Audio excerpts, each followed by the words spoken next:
Baada ya kuikagua gari ya ambalesi ya Mheshimiwa mbunge wa jimbo la Kiwani ambaye kwa nia safi siku hii ya leo anataka kuikabidhi katika kituo cha afya kwa ajili ya kutoa huduma kwa wananchi wa jimbo la Kiwani. Sasa kwa heshima tunakuomba uendelee kutukabidhi gari hii kama ilivyo ratiba yake. Mimi Rashid Abdalla Rashid, mbunge wa jimbo la Kiwani, nachukua fursa hii kukabidhi gari hii ambayo nilinunua mwenyewe kwa pesa zangu za mfukoni kiasi ya shilingi za Kitanzania milioni 31. Kukabidhi funguo hili pamoja na kadi hii ambazo hizi huzikaba ya afya kupitia kwa afisa mdhamini wa kituo hichi, kwa afisa mdhamini afya Pemba, kwa ajili ya kutumika katika kituo hichi pamoja na jimbo kwa ujumla, lakini na pamoja na kazi zao ambazo watakuwa wamezipanga wenyewe.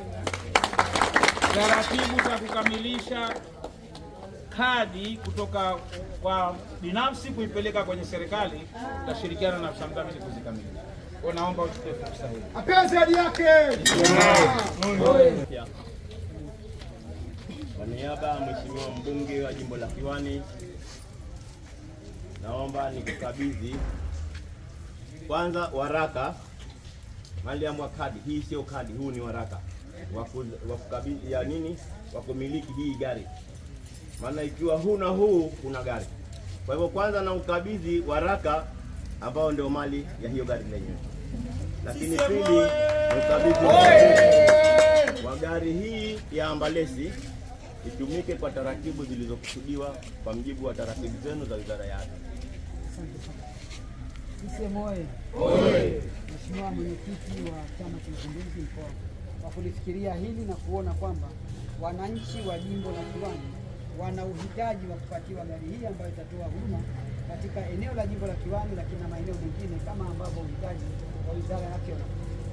Nimepokea waraka pamoja na funguo, lakini taratibu nyingine kama ambavyo mwenyewe Mheshimiwa mbunge kasema atazikamilisha ili gari hii isomeke ikiwa na maandishi ya SMZ, na sisi kama wizara tusimamie katika kutoa huduma kwenye maeneo ya jimbo hili lakini na majimbo ya jirani, ili kuokoa maisha ya wananchi, hasa kina mama wajawazito ule wakati ambao watahitaji kuhamishwa.